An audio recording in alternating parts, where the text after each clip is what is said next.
1 o'clock, 3-man front. We await the visit of Coach Bill Clark, recapping the weekend. We do have the NFL tonight. It is a double dipper.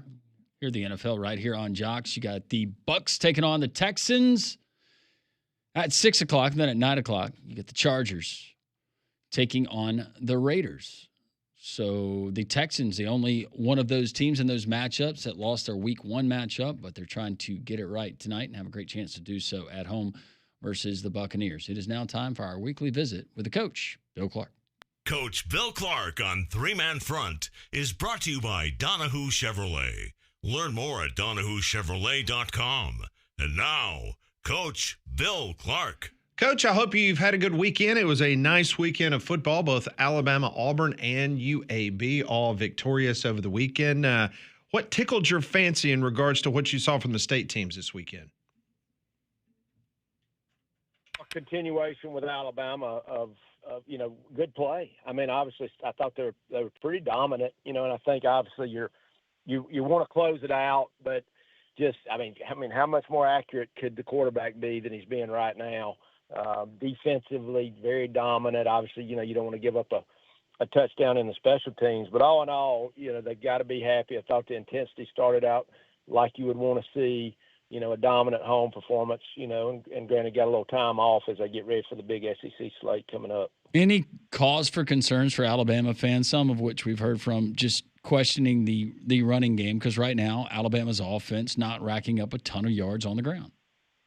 Yeah, I think that is. That's what you're looking for right now. What are the spots that you think could be better? And I think that's one. You got a running back that's out, but still, you feel like they should be doing a little bit more. Obviously, the passing game has been really strong, specific to the accuracy of the quarterback, as we just related. But yeah, I think the running game is something that you got to be looking at. It's something that needs to improve. All right, the Auburn Tigers, they got a big one coming up, and we'll do some previewing on the Bill Clark Show coming up later this week here on Jocks. But wanted to get your thoughts on Auburn being able to go into this game 3-0. They've worked on a lot of things the last couple of weeks. What do you like so far, what you've seen from this Auburn football team? I think what we've seen consistently, is the quarterback's been solid. I mean, I think, the really good run game first week, second week, a lot of throw. The accuracy of the throw game. Obviously they would have liked to have won that game going away. You just wonder where are they going into this Oklahoma game, and give South Alabama credit for hanging in there and really keeping it probably a little closer than a lot of us thought it would be. But you're 3-0.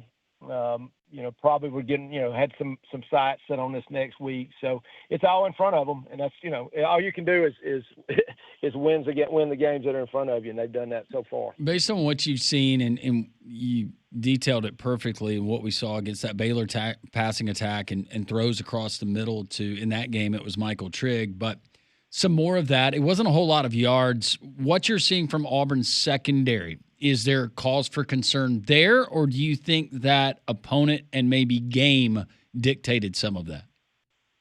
I think there is a little concern. I mean, I don't think it's bad. I don't think it's terrible. I think it's just, as we talked about on my show, the rarefied air of the SEC.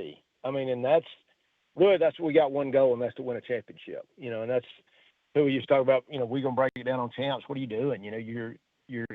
You're putting a lot of pressure on yourself. Well, that's where they want to be. I mean, that's the world we want to live in. And so I think as you nitpick, that is something you got to look at. I mean, obviously in hindsight, looking at Baylor and how well they've thrown the ball, you think, okay, maybe that was some of that. I think it's just something that's got to be looked at. South Alabama stayed in that game, moved the ball. I don't think there's anything terrible. I think it's just those things as you get into these next opponents. We'll know a lot more after this coming Saturday. I know many people have not watched Arch Manning or watched the Texas Longhorns, but it has been a struggle offensively. He actually got booed on Saturday in Austin. Welcome to the SEC. Not happy with their quarterback potentially, having the kind of afternoon he was having. What you've seen from Arch Manning, just your thoughts on him as a quarterback. Have you seen anything that would give you pause why he's having the issues that he's having right now? I don't know to to be around him enough to put my hands on it, but accuracy has definitely been a concern. There's no doubt he's got the physical tools as far as, the big frame and the running ability and the bloodlines, but the lack of accuracy is concerning. And then there was some, if you watched any of that game, and I was, there's probably a lot of people had a bunch of different games going, but some of the decision making, obviously probably everybody in America saw the decision he made on the goal line where he just kind of threw it up across the middle, but it's really surprising. I think there is a cause for concern. I think he's got all the ability in the world, but why are you not more accurate? And then that's where was there an injury? Is there something? But I think that's something they would be the first ones to say he's been playing with X, and that's not the case. So obviously that doesn't sound like that's what it is. Just something's got to be improved on. Coach Bill Clark joining us courtesy of Donahue Chevrolet here on Three Man Front. All of our guests join us on the Higginbotham Hotline. Coach, we are so fortunate, me and Pat are, to work with you because you are always so gracious. You've never been known to be prickly or standoffish or combative when it comes to questions about football, especially in a post-game press conference. I want you to hear this clip of one Brian Kelly, and for our listeners who have never heard it, this is following LSU's win over Florida the other night. What are you seeing with your offense? Stop. Really? We won the game 20-10. Try another question. What do you want me to tell you? I just laid it out for you. We played the game to win the game. We played the game to win the game. All right. How about third down then? What is going on with third down? It's one game. Last game, we were great on third down. You're looking at this from the wrong perspective. LSU won the football game. Won the game. I don't know what you want from me. What do you want? You want us to win 70-0 against Florida to keep you happy? No, I think people want to know why you can't run the ball, quite honestly. We can run the ball. Did you see the last play of the game? That's all you need. You just need one. There's a ridiculous questions. And I'm getting tired of it. That football team just worked their tail off to get an SEC win, and you want to know what's wrong. You know what? You're spoiled. You're spoiled. This team is 17-1 at night. All right, Coach, your thoughts. There's one thing, I like defending my players. Your players need to know you've got their back. And I'm sure there's a history there maybe with this particular guy. You want to keep it civil. You want to keep it and know this guy's got a job to do. And also, is he trying to get a response out of you? So I don't know. It would probably take a lot to get me to that spot. But I do think there is a defending your players if you feel like that's the case. I didn't really think it sounded like that. It sounded more like, it was a coaching question. So a little surprised, to be honest. Yeah. Well, he has since apologized this morning, supposedly, to the reporter. So we'll see how that goes. Yeah, those were not out of line questions. They were not, especially after I've won, I'm not, I'd probably laugh those off. Hey, we want to get better in third down. We want to get better and whatever. But we just had a big win, so we'll discuss all that on Sunday. That to me would have been my line. I bet you, being a former head coach, I bet you love to see the way Georgia just absolutely just kept carrying the rock and just pounding that Tennessee defense this weekend.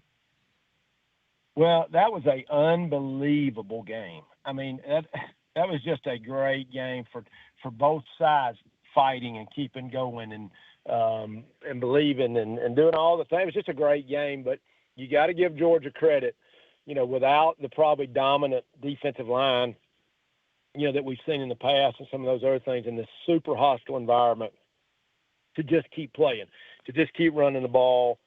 Obviously, you get a kick that goes through, it's a different scenario, but wow, give them credit. And then to be there at the end, especially to break out that heavy set, in that overtime with 13 personnel and just, and I've noticed that about Georgia. I was talking about that they you can tell they save things for overtime that they really hadn't showcased. I noticed, watching against Georgia Tech, and I talked to Coach Smart about that.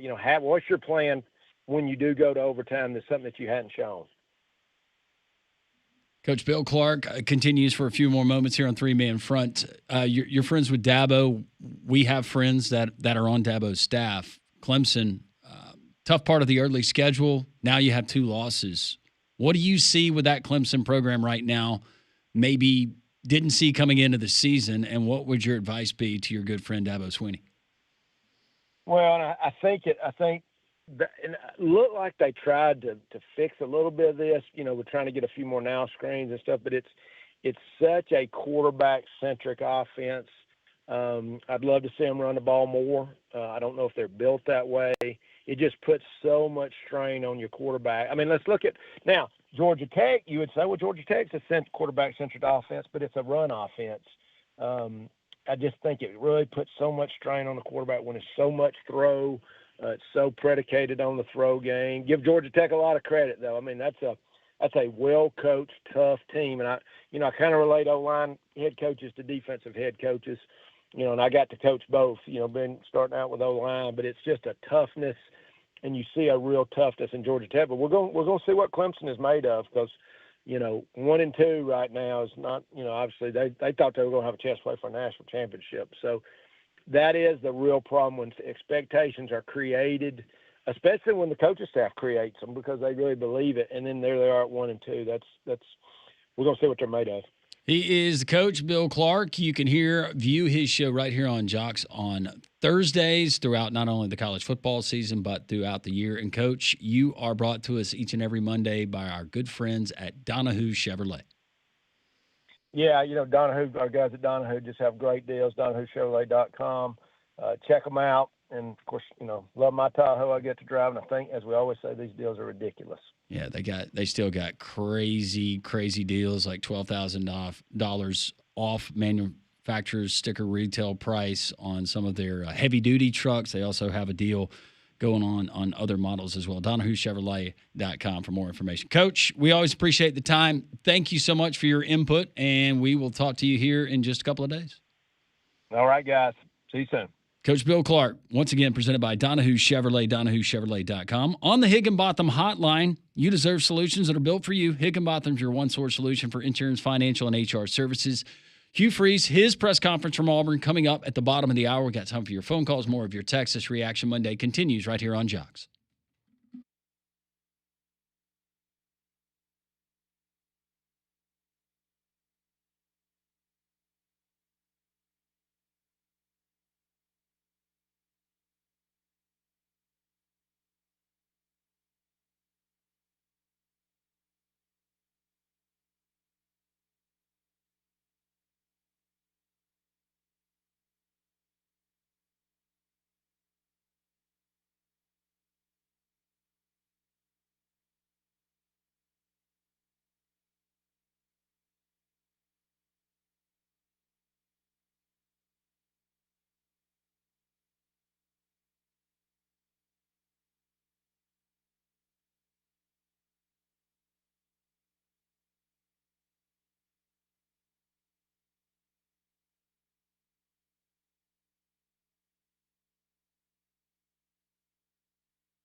It is 1:16. Welcome back. This is Reaction Monday here on Jocks.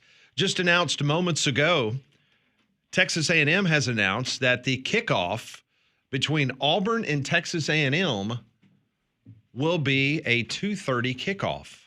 So it'll be back-to-back weeks that Auburn will be playing at 2:30 in the afternoon. So make plans accordingly as Texas A&M announces that their game against Auburn on September 27th will be at 2:30. Well, Big Whiskey's is the place for great food of all varieties with a full menu with apps, salads, burgers to steaks. Their bar features unique cocktails, over 120 whiskeys, including whiskey on tap, and plenty of screens that you can catch all the games all weekend long. They also offer different food and drink specials for each day of the week. They have happy hour, and the kitchen is open late every single night. So go check them out in the Stadium Trace Village off Highway 150 near the Hoover Met. Let's get to Kevin. He's been waiting patiently. Kevin, welcome in the three-man front.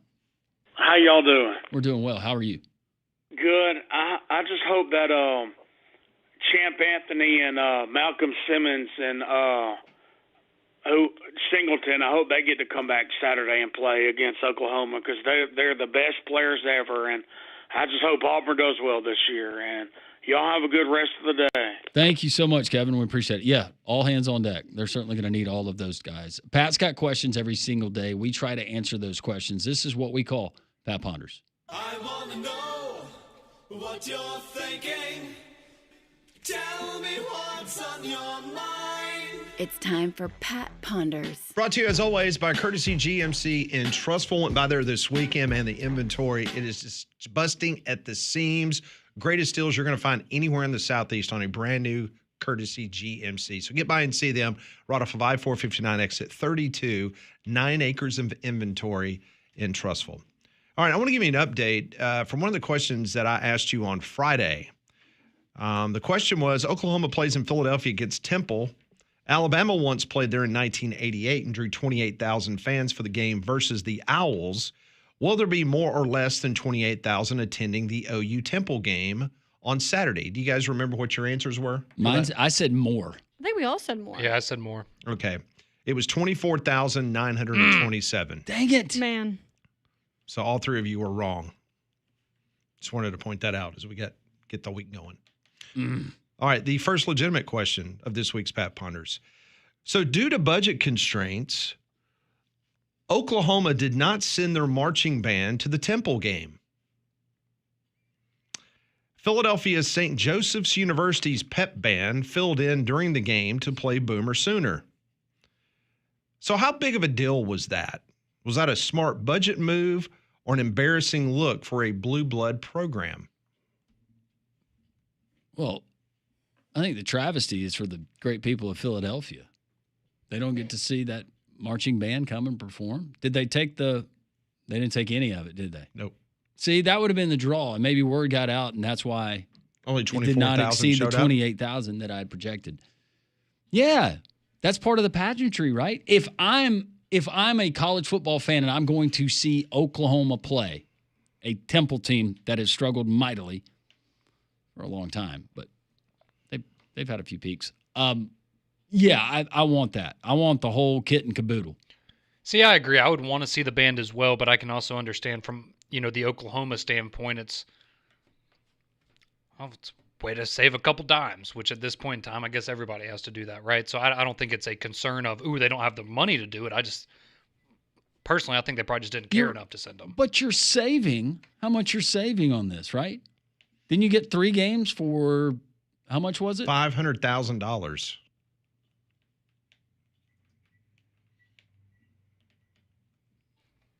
I'm with you, though. I just feel bad for the people of Philadelphia. Or maybe it was, tell me again why we're going to Philadelphia and we're playing this game. No, we're not taking the band. I don't think it's that big of a deal. I think it's horrible. The people of Philadelphia have been deprived. They have.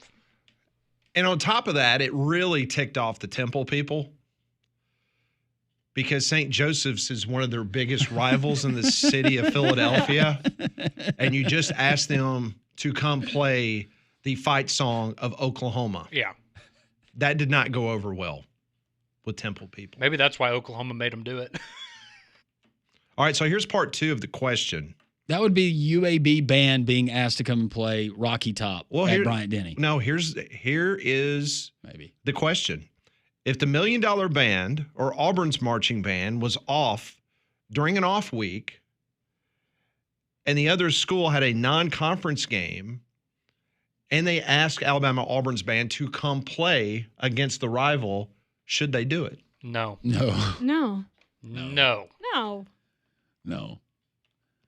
But it's different. It's different down here. So if South than it is with Alabama, St. Joe's and Temple. So if Alabama had an off week and South Alabama didn't want to bring their pep band or whatever, and they asked the $1 Million Band to come play in Jordan-Hare Stadium for South Alabama, that would not be a good look. I don't think so. They better say no. But what if South Alabama gave them a lot of money Would that for be their NIL? Would that be the one game where Auburn administration is? They said, well, the opposing band usually sits here, but for this particular game, you guys, where's the sun shine the brightest? You guys are going to be way up there. Yeah, I don't. That's too friendly. Can't be too nice. Does St. Joe's? St. Joseph's. They play football? No, they do not. Yeah. Give those young people an opportunity. I was about to say it was a great experience for them. So they got them to play like on Friday at all the little pep rallies and the little get-togethers and everything. Yeah. So I mean, they like hired them for the whole weekend. I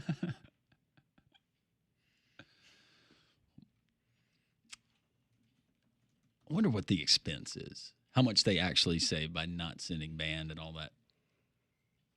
I mean, I'm sure it was hundreds of thousands of dollars. Oh, absolutely. I mean, because you got obviously travel, accommodations, food. And aside from that game and a couple of highlights that you saw from John Mateer, that would have been the draw. Yeah. I got to see a carriage pulled by horses and people run out on the field. Kids. That was my first football game I ever attended here in Philadelphia. Yeah, looking at Tyler McComas's social media over the weekend, he had a really good time. Did he? No, he really did. Like, he did a show from up there, and, yeah, said a great time. It's a good experience. So, a lot of Oklahoma people went, obviously. Did he rent a pogo stick?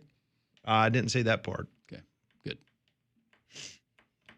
He didn't go by the Lowe's Hotel either, where you were staying. Well, that's where they rent them. All right, next question. Who has been a bigger disappointment so far in the Southeastern Conference? Garrett Nussmeier or Arch Manning? Based on hype, it's Arch Manning. Garrett Nussmeier still winning football games. There you go, Brian Kelly. But it's got to be Arch Manning and the Texas. Just Texas as a whole. There's nothing spectacular that I've seen about this team. It's Arch Manning, without a doubt. But part of that, too, is just all the hype that he got. He is faster than Garrett Nussmeier. If it wasn't for Zach Calzada and his backup, I honestly think you could say that Arch Manning is the worst quarterback in the conference right now. He is terrible. So yeah, no, it's definitely got to be Arch. He wasn't ready. I'm doing a quick scan right now based on what you said about SEC wide. I mean, seriously, would you take him or Shapen at Mississippi State right now? I'd take Shapen.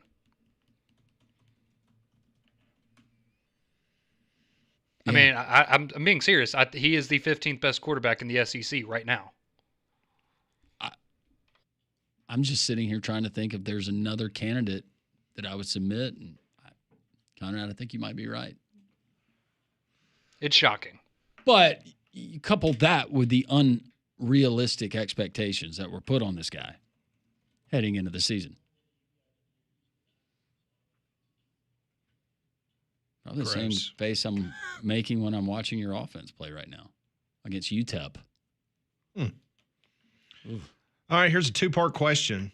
Will John Gruden be a college head coach by this time next year? And if so, which conference?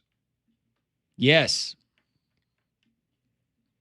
John Gruden will be a coach. And it will be in the ACC. Ooh.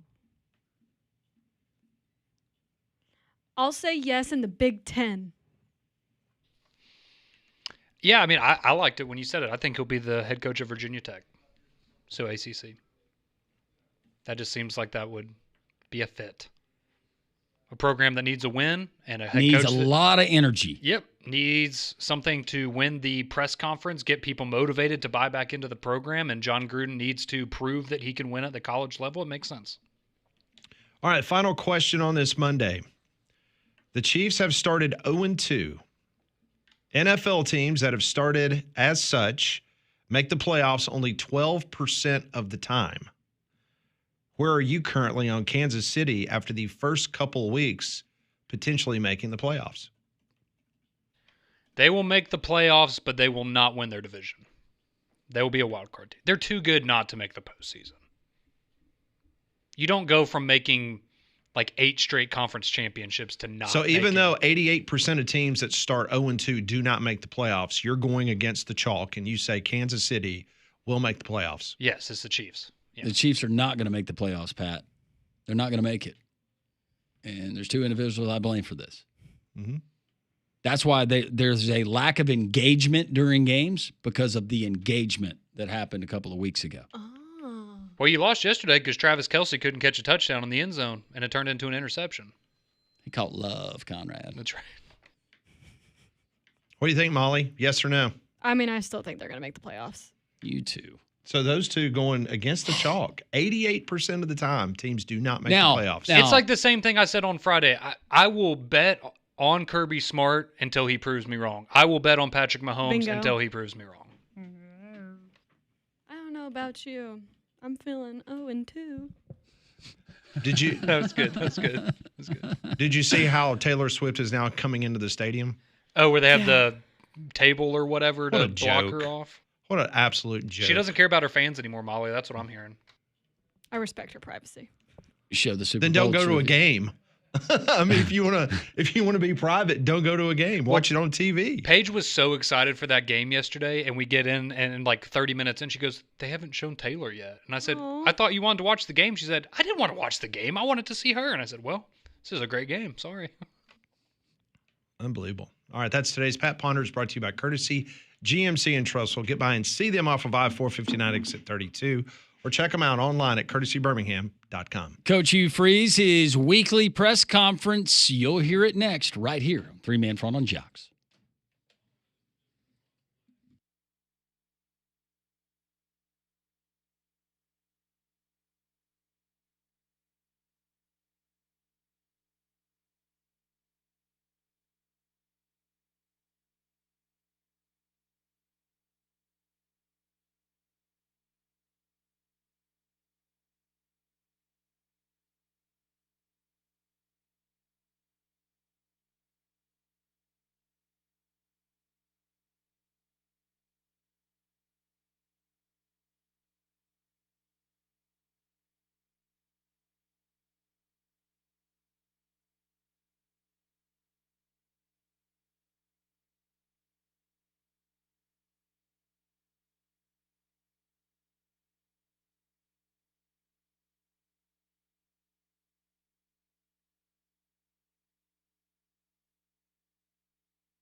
Let's head down to Auburn, Alabama, here from head coach Hugh Freeze of the Auburn Tigers.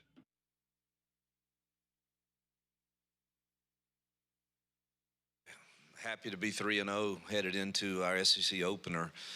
Thought our kids did what they needed to do to win the football game Saturday. There were a lot of things we did well. Some things we can certainly be better at. Offensively, 0 penalties and 0 turnovers. That's a good way to start. And scoring on 5 of your first 6 possessions was really nice to get off to a faster start. Special teams had some good things. Kickoffs and kickoff coverage was really good. Field goal team was solid. Good to see Alex getting more strength. And I think that's getting better each week to help us with the field goal opportunities we may have. Defensively, we still held a team, I think, 3.3 yards per rush or so. So that's solid, but definitely could clean up a lot of things. Our missed assignments went back up, which we're not happy with, and we've got to get that certainly cleaned up before Saturday.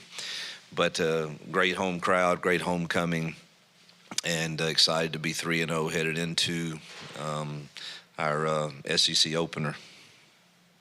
Start with Jason. We'll go Jason, Mike, Nathan, and then Jake. Hugh, obviously Brent Venable's defense. When you watch those guys, what stands out to you about the way they play on that side of the ball? Yeah, I mean, they've only given up 1 touchdown this year, and they're not. They're very stingy, very physical.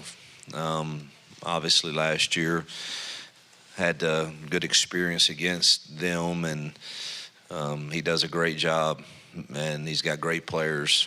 And this is when I watch the tape, I'm looking to me at a team that should be in the playoff discussions. They're that talented and that good, and it looks like just you're watching around. I think our league is very, very deep, and I think we're playing one of the better teams in it this Saturday, and that's probably going to be the case for the next few Saturdays. And that's why you come to Auburn. That's why you coach. That's why you play here. And, that defense is one of the more talented ones I've seen. Coach, you've got 3 full games worth of tape on Jackson Arnold now here at Auburn. What's your assessment of his game headed into Oklahoma, and what things are you hammering down with your quarterback? Yeah, he's been very solid. He had, the first game obviously was what it was, and he did what he needed to do for our team. Second game, he completed 80% of his passes or so. That's pretty good. He's taking care of the ball.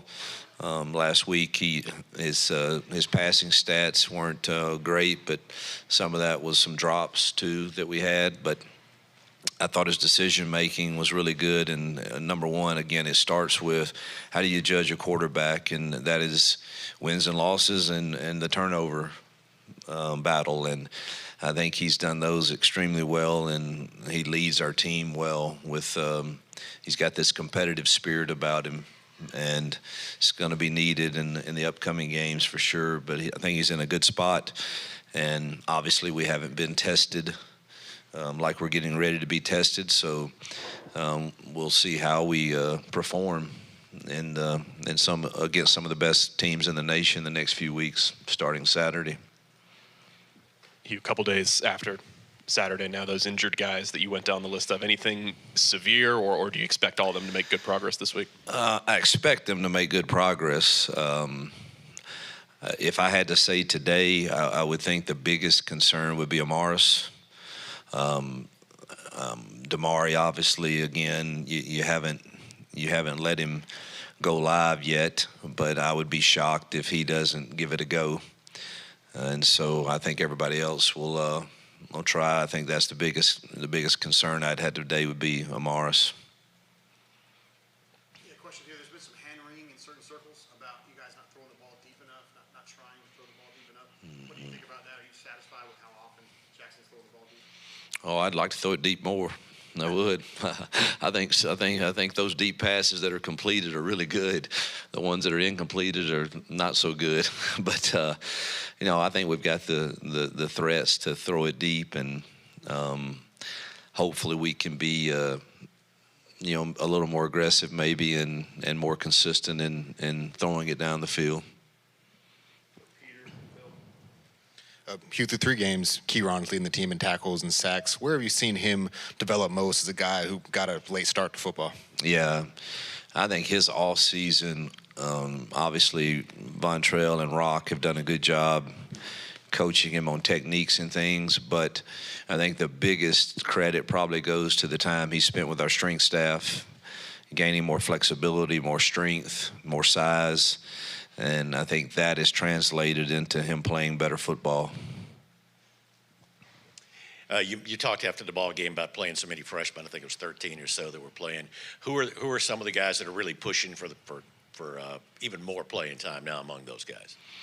Well, I say Newboy and Winters both are pushing, and I don't know if pushing is the right word or proving that they deserve some time in our rotation back there, and the linebackers are playing, so it's not like they're having to push. I mean, those young guys are playing. X, Diaz, Melendez, they're playing.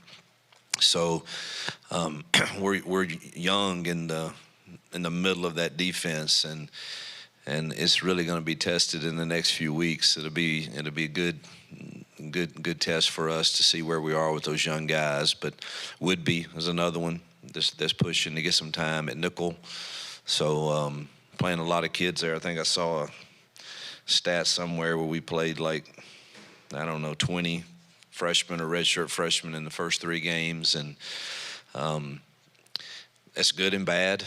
I think it speaks well for the recruiting we've done.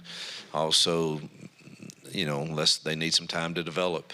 And so I'm always trying to give them some leeway for people to be patient with them and us be patient with them and as they develop, because they're going to be really good players.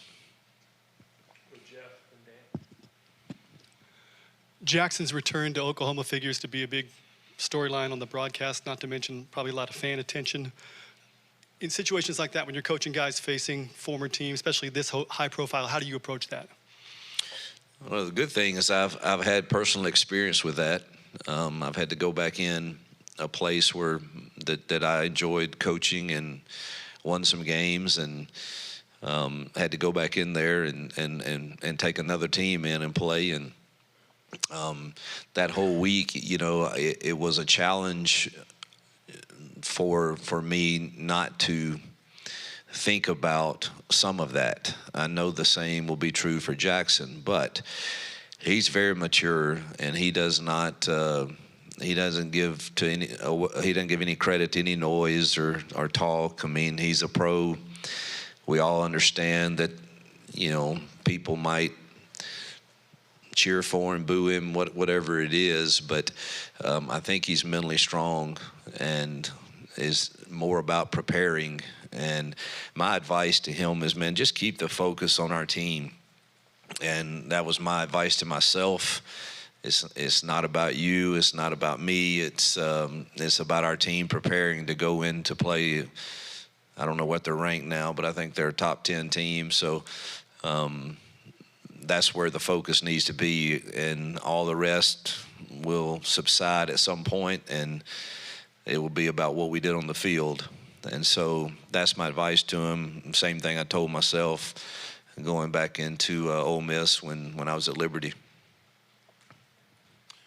Coach, wanted to ask about Eric Singleton Jr. Just what have you seen through the first couple games of his Auburn career? What does he bring to the table? Very solid contributor. He is what we knew he was. He's good in the pass game, good in the run game, very high football IQ, runs great routes. And so we're thrilled we have him. I think he's produced very nicely, and going to need him to play big in these next few games.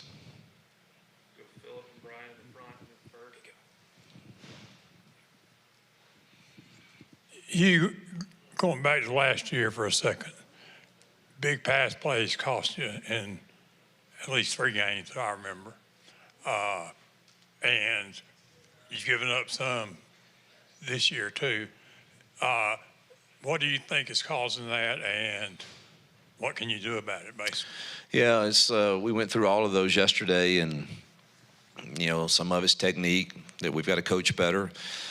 Some of it's miscommunication by some of the young kids, but it's, again, it's like I told them this morning in the team meeting. We've got to quit feeling like we have to be perfect, and when you're not perfect, having a long face or that ain't gonna get it. I mean, there's really good football teams and really good coaches that are going to have a good plan, and somebody's going to make plays on you. It's about playing the next play and the next possession and getting the things we did not do properly corrected and being able to do that within the course of a game. And you can't do that if you're still worried about, well, I didn't get this done and I'm down on myself. And some of the young guys kind of looked that way at times to me. And so the whole message was, man, you held a team to 15 points and we didn't play our best. We got a lot of things we can improve on, but the one thing you got to know headed in, if you watch all these games, I mean, heck, there were games that were 40-41, and I'm sure they didn't feel like they played great at times, but yet you got to make a play at some point to win the game. And so you can't worry about that last possession. You've got to get ready to play the next one, and I think that's the growing that needs to happen right now, so that DJ and his staff can get things corrected for the next drive without you being clouded by, well, I just messed that up. Well, let's get it fixed and don't mess it up again, but you got to let that go and play the next play. You rotated in a bunch of guys, especially on defense, through the first 3 games. Do you think you dialed that back a little bit for SEC play? I don't think so. I haven't talked to DJ specifically about that, but we've been trying to get ready for this moment by playing those young kids, and because you're going to have that depth in these games, and somebody inevitably will go down, and if somebody's got to step up and do that, and for us, it's going to be some young kids that are in those roles.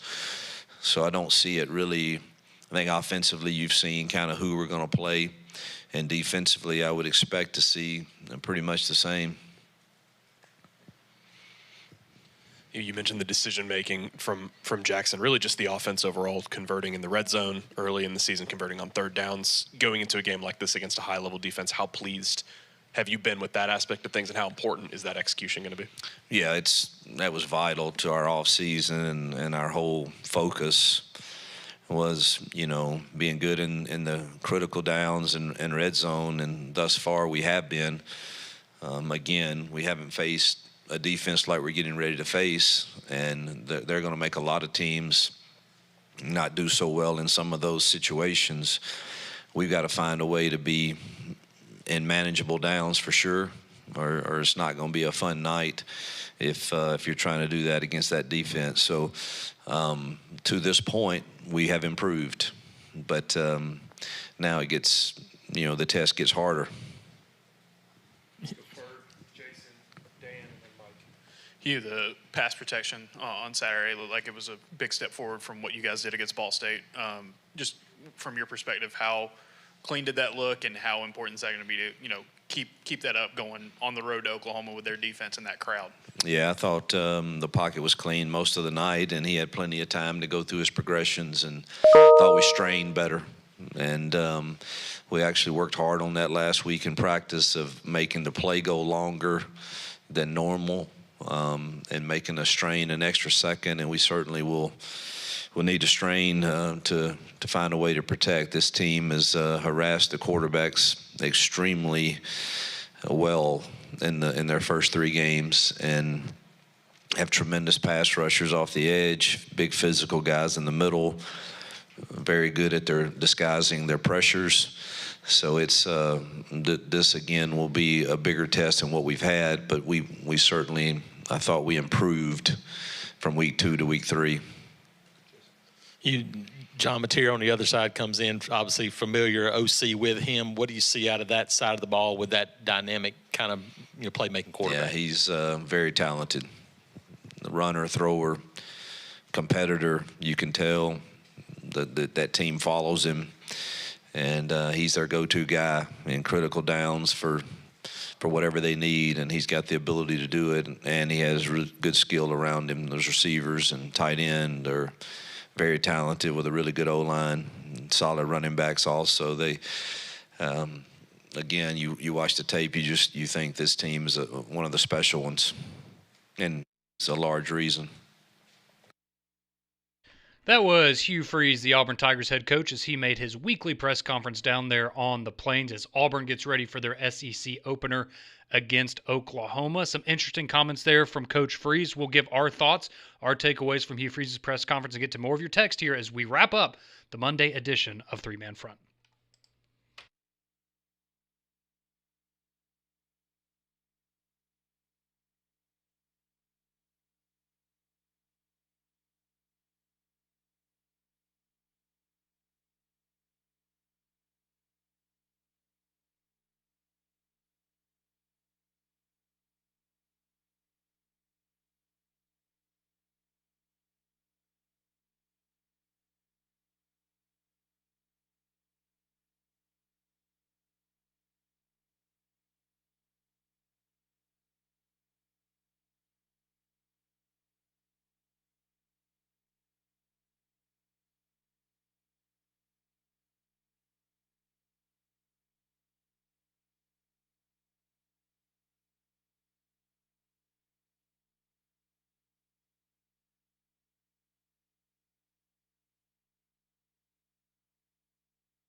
.151 Three-Man Front here on this Reaction Monday. We just heard from Auburn head coach Hugh Freeze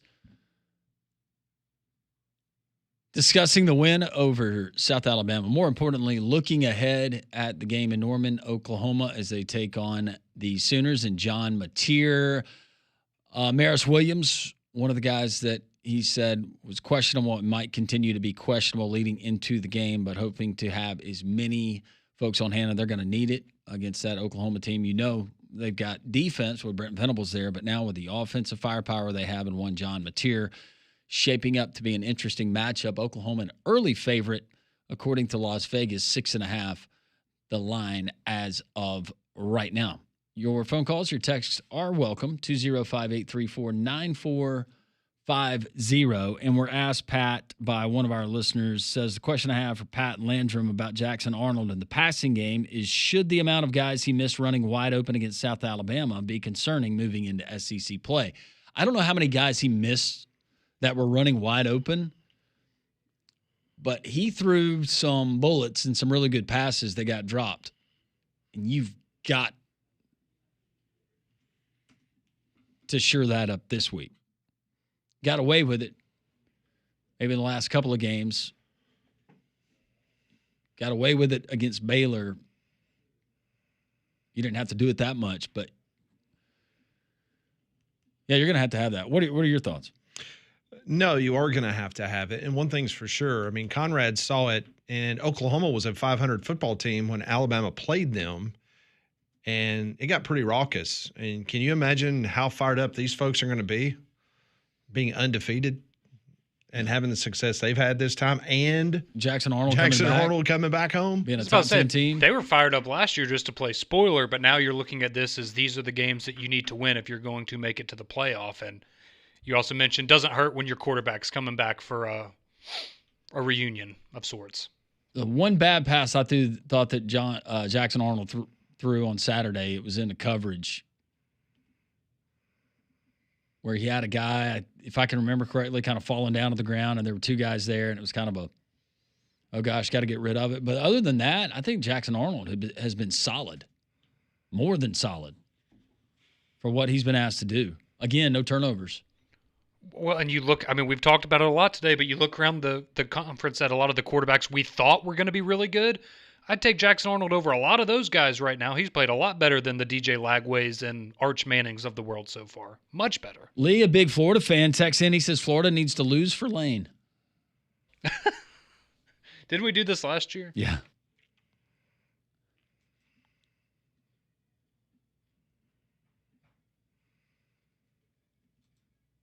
What would Ty Simpson's completion rate be without the drops? Should be factored in. He's throwing a lot of catchable balls. Yeah, DJ, thank you. There were a few in the Florida State game. Ryan Williams dropped the touchdown on Saturday. Yeah, I mean he'd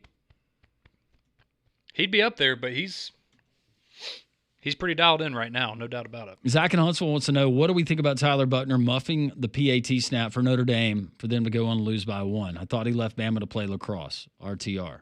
The answer is hilarious. It is hilarious. And he did. That is why they lost the game. But he did go back to Notre Dame to play lacrosse, and then they missed his presence. Yeah, they asked him to run the scout team, and apparently he did a really good job last year. I mean, every quote they talked about how integral he was down the stretch, helping run the opposing team's offenses in the college football playoff. Coach Freeman, Tyler's not leaving. All right. Anybody taking his number? How can he hurt us the least on the field? He'll hold the snaps. That's going to do it for us. We appreciate all of you joining us live from Social Taco tomorrow. Appreciate all of our guests. Find it there, jacksfm.com, and the podcast. From all of us to all of you, God is great.